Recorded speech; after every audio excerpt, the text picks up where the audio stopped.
Hey, what's going on? Thanks for taking time out of your day to talk New York Jets football with me. If this video brings any value to you, a thumbs up is appreciated. PFF, man, nail in the coffin for PFF, especially on their Jets takes.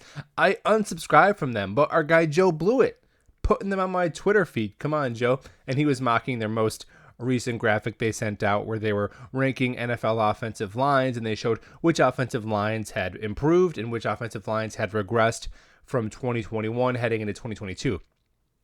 And they said that the New York Jets offensive line had gotten worse somehow this offseason.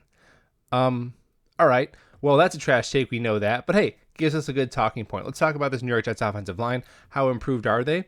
And where can they rank in the league? There's three things I really like about this offensive line we'll get to in a moment. But first, the areas of improvement. McGovern and Fant probably going to be about the same. Then the other three spots I think are significantly improved.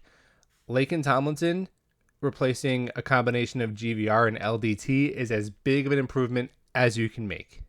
The other guard spot, AVT, year 2 will be better than year 1. And then Becton, look, I like Morgan Moses. He ain't Becton. So we got 3/5 of our offensive line will be significantly improved. Now, the three components of our offensive line that I think will make us a top 10 unit.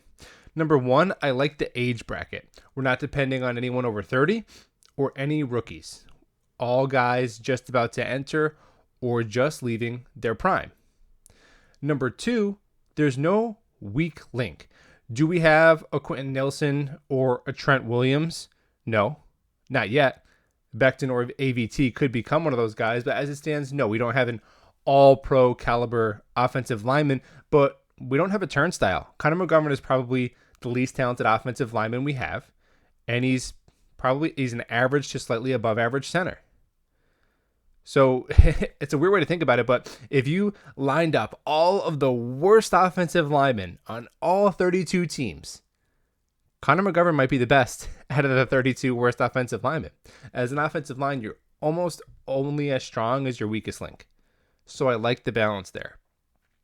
Then the third thing I like is that Joe Douglas has built this offensive line to fit the zone scheme that we run. 5 pretty stud athletes up front. 4 of these 5 guys had a raw athletic score coming out of college of over 9. Laken Tomlinson, only one who didn't, and we know he has what it takes to play within the system at an incredibly high level. So I think the New York Jets have a top offensive line, the best offensive line they've had in a decade. Only question is the depth at swing tackle, but I feel like Joe Douglas is probably going to address that within the next month. Thank you for watching. Subscribe if you're new. We'll talk about soon.